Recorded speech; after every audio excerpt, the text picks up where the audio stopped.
तू जदि तो शरीर नियंत्रक ताहले कह ए आठ तू जो दुख दुख होचु सब बेले रही जा ए 15 मिनिट खंडे रही जा तापर मु जतले कहिबी तू चली अब ए शरीर तू कोन 3 वर्ष बयस पढिलु 30 वर्ष बोली एथे कहलो तू ए 30 रे रही जा तू सदा चुप कर रहिबी जमा मुक्त होइबे बयस अपेक्षा करिबनी शरीरटा तमर न जिते जुक्ति करी मोर मोर बोली शरीर कही शरीर जिते चिंता सुनो जिते प्रकार शीत वस्त्र गरम वस्त्र जिते फिटिंग ड्रेस देले भी शरीर आम नियंत्रण में ना परमात्मा नियंत्रण अच्छे सी तैयारी कर बढ़ाऊँच जो दिन इच्छा करेंगे ये शरीर खेल शेष चलता तोर रोल नाई आउ नाटक तोर किसी भूमिका नाई तू पर्दा पछपटे बस बस बसाई यही गभीर ज्ञान सबुदिन आम स्मरण करने दरकार नित्य उत्सव से दिन अनुभव जो दिन आम अनुभव करवा जे अरे एबे तो ये पिंड प्राण चली जापे परमात्मा इच्छा कौन सत्संग जानियार बोले कहते भीष्मदेव से प्रश्न पचारे कि उच्चते जंतु जत्न संसार वर्तना ये जो जन्म होती संसार भितर बंधन पड़ी कौन कले मुझे मुक्त से प्रश्न परीक्षित पचारे कह जीवन जीवा काले कि भोजी महत्व एवं भी मोर मरण हो जेकोसी मुहूर्त मो जीवन सरी जापे आ जीवन शरीर सरीगले संसार कौन मूल्य अच्छे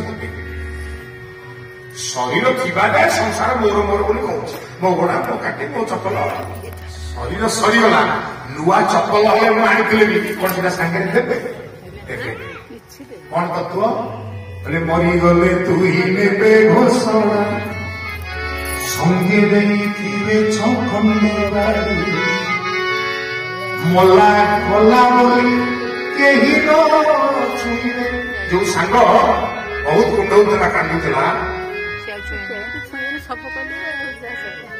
जेते पशुधन अछंती गुहारे रहिबे जेतुका बाई था स्त्री दुआर बंध जाए रही जिते ज्ञाति कुटुंब कर 5 घंटा कमर कर सब मशाए जाए जिते बैंक बालांस कमे सब अकाउंट स्टेटमेंट भितर ट्रेजरी भितर रही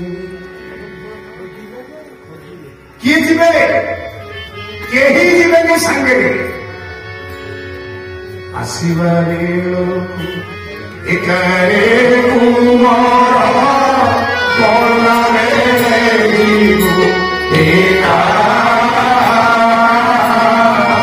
बोले तो संगे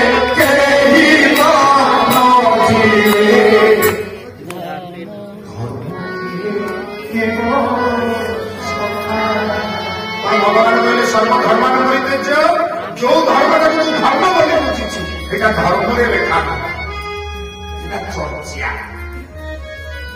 शरीर को प्रतिपालन कर एक निर्वाह मात्र असल धर्म शरीर को नहीं परमार्थ को खोजा शरीर द्वारा परमार्थ को प्राप्त करवा से कहागला बड़ सुंदर शब्द श्रीमद भागवत महाप्रभु कहले जे यार लाभ केते सागे कहूची जदि बुझू कौन ना मनुष्य जीवन लाभ खाइले हम चिकेन पकोड़ा ना मनुष्य जीवन लाभ भल पीले हम गाई बंधु मुझे जानी बहुत सुंदर गीत गाँधी सी मद गिलास जादेवे तादे तुलसी पकईदे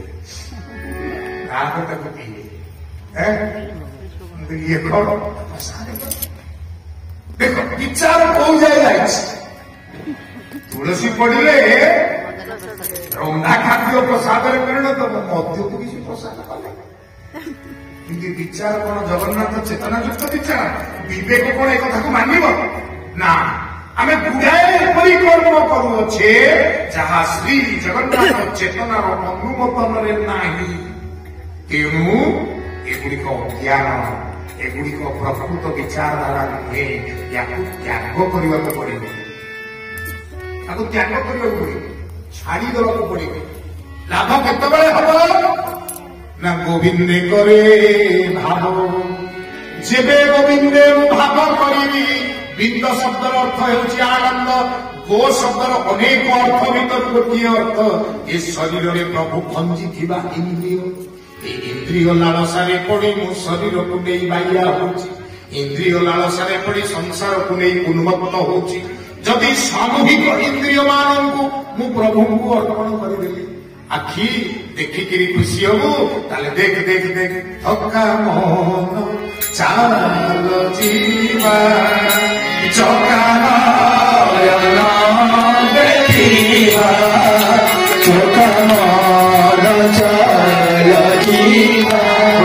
भगवान की संसार भितर मुह मारी मारी तो मन तो थकी पड़ी आंबिया कहीं ना जहाँ शाश्वत नुहे जहाँ सत्य नुहे असत्य केते दिन आरंभ बालीर घरटे कर 4टा बेल समय सूरज बुड़ी जाऊँगी करी खेलुच सूरज बुड़ीगला कौन घर को मुंडेक नब जो पिला से बाली घर बढ़ी कौन कले समस्त मिलमिशी तारी डीएनडीए पाइले से घर भांगी चुरमार भांगी भारी आनंद खुआ खुशी खुशी घर को पड़ेगे भगवान सेमती सृष्टि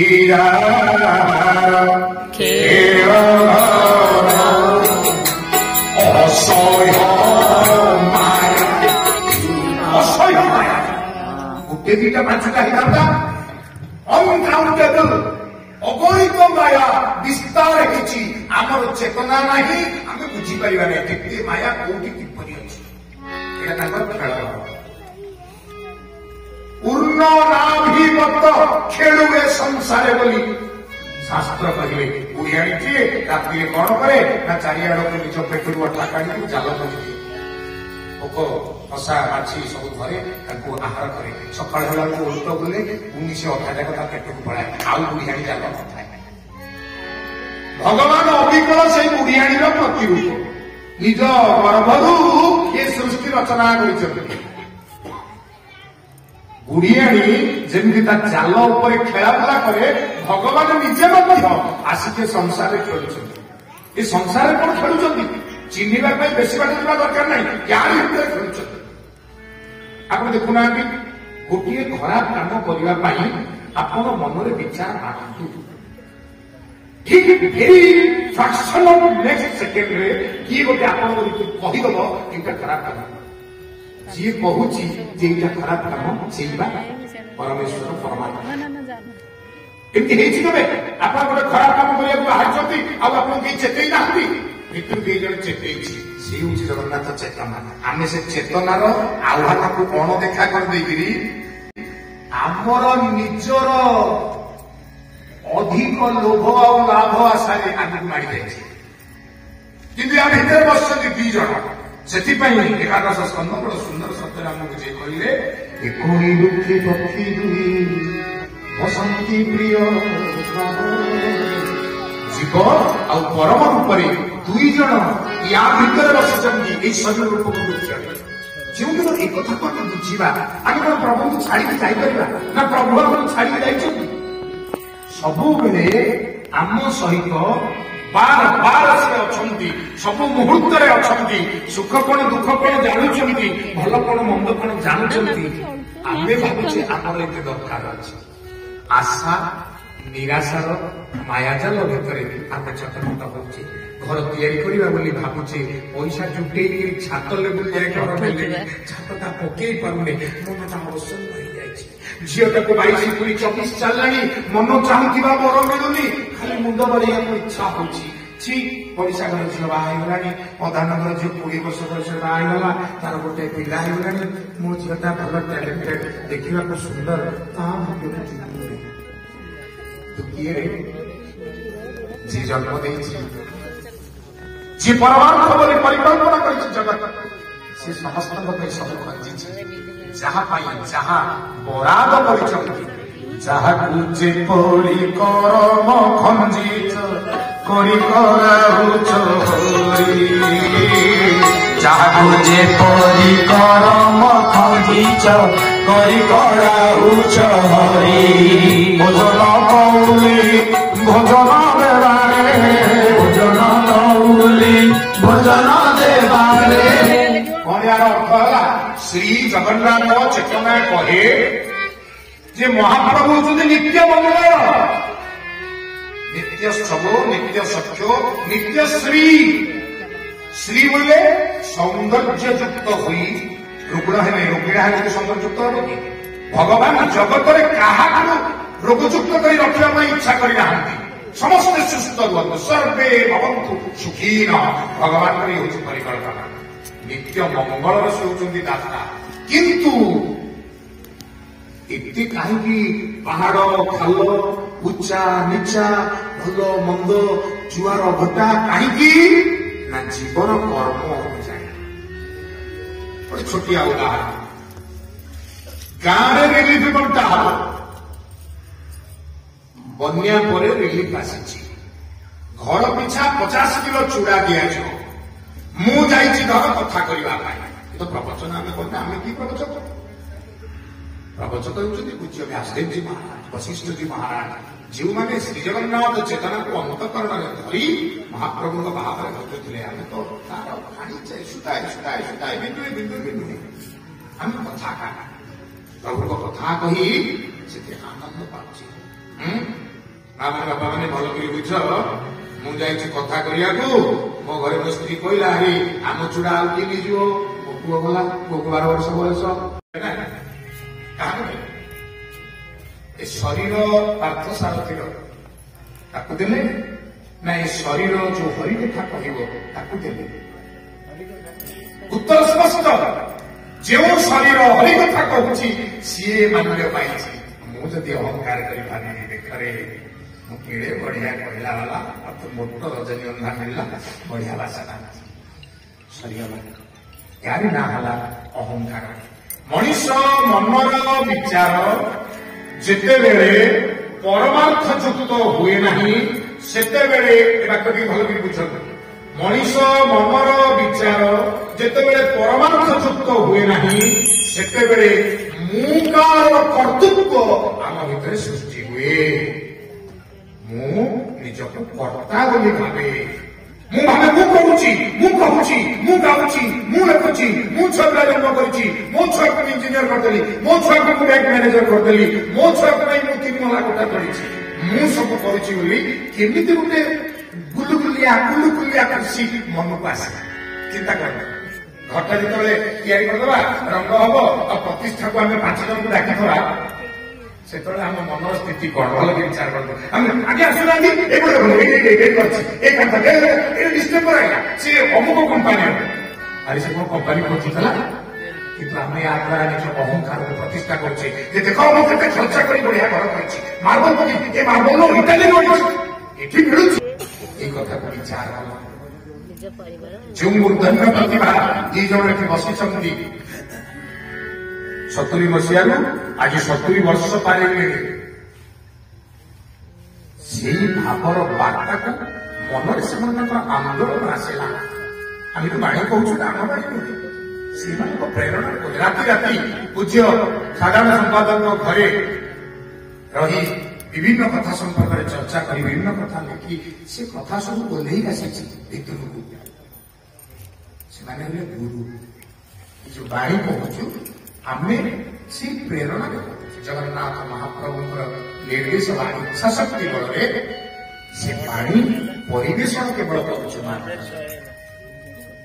चिंता कौन से चिंता प्रस्तुत है जीव जो मुकार कर्तृत्व अहंकार भितर घाटी चकटी हुई गोटे असुस्थ विचारधारा बंची कौन की भल पाऊनी गाँ के भी भल पाऊनी देखुना ठाकुर कार्यक्रम भी होती यही जाऊा लोक कौन कौन ठाकुर मेढ़ तो नौले बोधे कौन ठाकुर मेढ़ तो विसर्जन को नौले अरे गोटे ठाकुर कार्य आउ गोटे ठाकुर कार्य को बाधा दब मन विचार आसला कहीं असुस्थ मानसिकता भितर असुस्थ परंपरा भितर आम आम जीवन को गढ़ी दीचे उदार भाव स्नेह भाव जहाँ तुम परिचय जहाँ कर्म उन्नत कर छठी फुले खानुच नम्र कर प्रबंध कर नुआईले सीना सरल कोई दिन केते बेले कर नुआउथिबा प्रत्येक मनीष नई पड़ा पर देखागले से जड़े जड़े जगन्नाथ चेतनार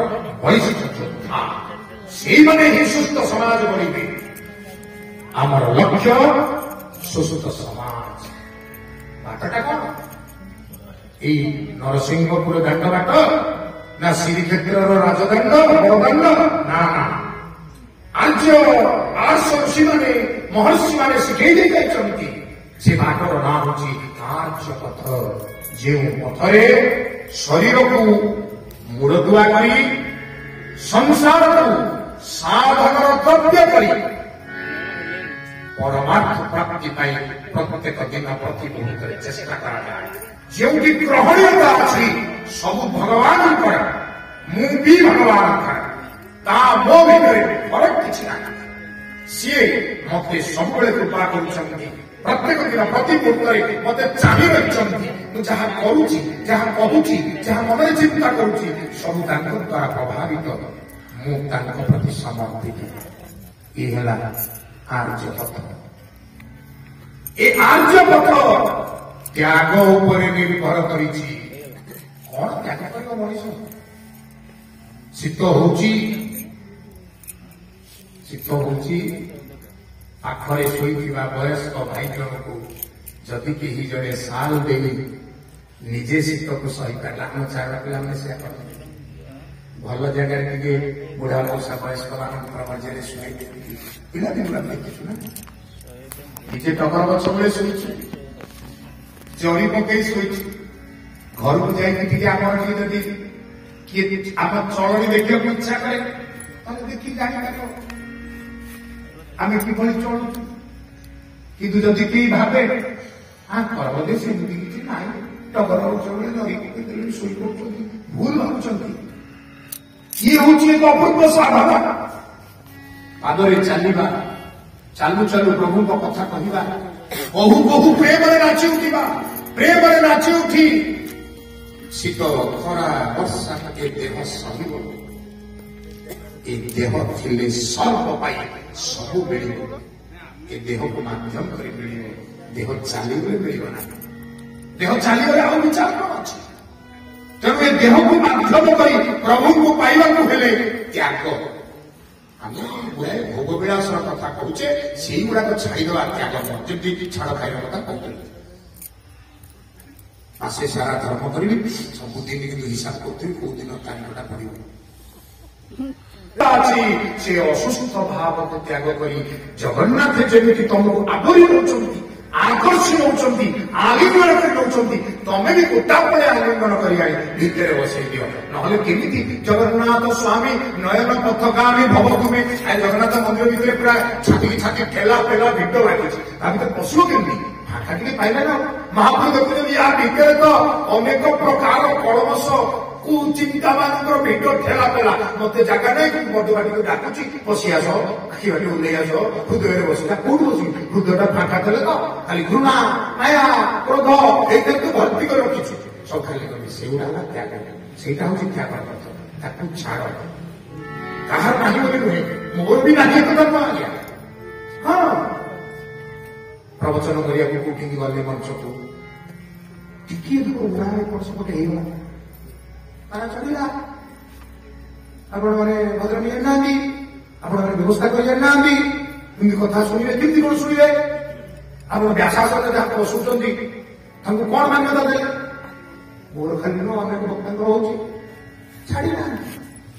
ଭାତକୁ ଡାଲମା ତା ସାଙ୍ଗରେ ଖଟା ସର୍ବସାଧାରଣ ଦେଲେ, ତାଙ୍କୁ ସେଇଆ ଦେଲେ ବୋଲି ଆମେ ଦେବେ? ଆମେ ଦିଟା ରୁଟି କରିଥାନ୍ତେ। ଆରେ ଯୋଉ ମାଟି ବର୍ଷକରେ ଥରେ ଉତ୍ସବ ହେଇଛି ବୋଲି ଶୁଣିବାକୁ ପରେ ଆସିବ, ଯଦି ରୁଟି କରିବ ତାହେଲେ ଶୁଣିବ କଣ? ଏ କଥା ମୁଁ ଟିକେ ଭାବନ୍ତି ନାହିଁ। ଆମକୁ ଟିକେ ସନ୍ତୁଳା ଦେଲେ, ଟିକେ କଲରା କାଟିକି ଭଜା ଦେଲେ, ମୋର ଡାଇବେଟିସ୍ ଅଛି ଆପଣ ଜାଣିନାହାନ୍ତି, ଏଇ ଆଳୁ ଟିକେ ଡାଲମା ମୁଁ ଆପଣ ଖାଇବେ ଗିରି ଫୋପାଡ଼ିକି ବକ୍ତା ଉପମା ହଉଛି। ମୁଁ କାହାର ଦୋଷ କହୁନି, ଖାଲି ଘଟଣା ଗୋଟେ ଦିଟା କହିବି। ତେଣୁ ବିଚାର କଣ ଉପରେ ଅଧିକା କିରଣ ଦେବେ, ନିହାର ରଞ୍ଜନଙ୍କ ଛାତ ଉପରେ ଟିକେ କମ ଦେବେ। ସେମିତି ହୁଏ କି? ଚନ୍ଦ୍ରମାଙ୍କୁ ଆଲୋକ ଦେଲା ବେଳେ ଶୀତଳତା ମତେ ଅଧିକା ଦେବେ, ଆଉ ମୁଁ କମ ଦେବେ। ସେମିତି ହଉଛି କି? ନା, ପ୍ରଭୁଙ୍କର ସେ ନେତ୍ର ସମସ୍ତଙ୍କୁ ସମ ଦୃଷ୍ଟିରେ କରୁଣା କରୁଛି। ଓଡ଼ିଆ କବି ସେଥିରେ ଲେଖିଛି, ସମ ଦୃଷ୍ଟି ଦିଆ ଠାକୁର ଆନକେ କେହି ନାହିଁ ତୁମ୍ଭ ପରି। ସମଦୃଷ୍ଟି ଯେମିତି ମହାପ୍ରଭୁ ଦଉଛନ୍ତି, ତାଙ୍କର ଚେତନା ଆମ ଭିତରେ ଭକ୍ତି କରି କହୁଛନ୍ତି, ତୁ ବାବୁ ଏ ଜଗତରେ ସମସ୍ତଙ୍କୁ ସମଭାବ ଉଦାର ଭାବ ପ୍ରିୟ ଭାବରେ ଗ୍ରହଣ କର। ଶତ୍ରୁ ମିତ୍ର କିଛି ନାହିଁ, ତୁ ସେଟା ଘାଣ୍ଟିବା ଦରକାର ନାହିଁ। ତୋର ଭଲ ମନ୍ଦ କିଛି ନାହିଁ, କାହିଁ ଘାଣ୍ଟି ହଉଛୁ ଅଯଥାରେ? ଭଲ ମନ୍ଦରେ ଘାଣ୍ଟି ହେଇ ଅଯଥା ଗୁଡ଼ିଏ କ୍ଲେଶ ନିଜେ ଆଦାୟ କରୁଛୁ। ଶ୍ରୀମଦ୍ ଭାଗବତର ସମୁଦାୟ ସାର କଥା 5ଟି ଅକ୍ଷରରେ ରହିଲା। ପୂଜ୍ୟ କେଶବଜୀ ଗୋପଳଜୀ ମହାରାଜ କହିଲେ, ମନକୁ ମାନ। ମନଟା ଯଦି ଶ୍ରୀ ଜଗନ୍ନାଥ ଚେତନାଯୁକ୍ତ ହେଇଗଲା, ଭାବଟା ଯଦି ଶ୍ରୀ ଜଗନ୍ନାଥ ଚେତନାଯୁକ୍ତ ହେଇଗଲା, ବିଚାରଟା ଯଦି ଶ୍ରୀ ଜଗନ୍ନାଥ ଚେତନାଯୁକ୍ତ ହେଇଗଲା, ଆମେ ସବୁବେଳେ ଗ୍ରହଣ କରିବା ଜଗନ୍ନାଥଙ୍କ ଇଚ୍ଛା ହିଁ ପୂର୍ଣ୍ଣ। ଜଗନ୍ନାଥଙ୍କ ଇଚ୍ଛା ହିଁ ସର୍ବସ୍ୱ। ତେଣୁ ଚାରଣ କଣ କହେ ନା ଶ୍ରୀ ଜଗନ୍ନାଥ ସର୍ବସ୍ୱ। ବହୁତ କଥା କହିବାକୁ ଅଛି, ରାତି ନାହିଁ, କାରଣ ଚାରଣର ବିଚାରଧାରା ସମୁଦାୟ ଆର୍ଯ୍ୟ ଋଷିମାନଙ୍କର ସୁନ୍ଦର ପରମ୍ପରା ପର୍ଯ୍ୟବେସିତ, କିନ୍ତୁ ତାର ସରଳୀକୃତ ପ୍ରକ୍ରିୟା। ଯେମିତି ଜଣେ ଜୀବନରେ ତାକୁ ଆଚରଣ କରିପାରିବ, ସାଧାରଣ ମଣିଷଟିଏ କରିପାରିବ, ପ୍ରତ୍ୟେକ ଦିନ କରିପାରିବ, ଅଭ୍ୟାସରେ କରିପାରିବ। ବିଚାର ଚାରଣ ଇଚ୍ଛା, ଚାଲିଲେ ବୁଲିଲେ ଉଠିଲେ ବସିଲେ କହିଲେ ପାଦ ପକେଇ ପାଦ ଉଠେଇଲା ବେଳକୁ ପ୍ରତି ପଦ ପାଖରେ ଚାରଣ ହେଇଥିବ। ନିଶ୍ୱାସ ଯାଇ ପ୍ରଶ୍ୱାସ ଫେରିଲା ବେଳକୁ ବା ପ୍ରଶ୍ୱାସ ଯାଇ ନିଶ୍ୱାସ ଫେରିଲା ବେଳକୁ ତୁମେ ବିଚାରରେ ଚାରଣ ହେଇଥିବ। କିଛି ସମୟ ଛାଡ଼ିକୁ ଏମିତି ହବ। ନିତ୍ୟ ନିତ୍ୟ ସବୁ ନିତ୍ୟ ସତ୍ୟ ନିତ୍ୟ ଶ୍ରୀ ନିତ୍ୟ ମଙ୍ଗଳ ପ୍ରତ୍ୟେକ ଦିନ କେମିତି ନା ବିବାହାର୍ଚିତ ଜଗନ୍ନାଥ। ଜଗନ୍ନାଥ ତମ ଚାରିପାଖେ ଗୋଟେ ବ୍ୟୁହ ରଚନା କରିଛନ୍ତି। ବ୍ୟୁହରେ କଣ? ଦୁର୍ଗ। ଗଡ଼ଟେ ରଚନା ହେଲେ ଶତ୍ରୁ କଣ ପଶିପାରିବ? ତେଣୁ ଯେତେ ସାଂସାରିକ ବୈଷମ୍ୟ ଅଛି, ଶରୀରଗତ ବୈଷମ୍ୟ ଅଛି, ଭାବଗତ ବୈଷମ୍ୟ ଅଛି, ଜଗନ୍ନାଥ ଚେତନାର ଯେତେ ବାଧା ଅଛି, ଏଗୁଡାକ ଏ ଭିତରକୁ ପଶିପାରିବନି। ମତେ ମୋ ପ୍ରଭୁ ଚାରିପଟୁ ବେଢିକି ଧରିଛନ୍ତି। ଏଇ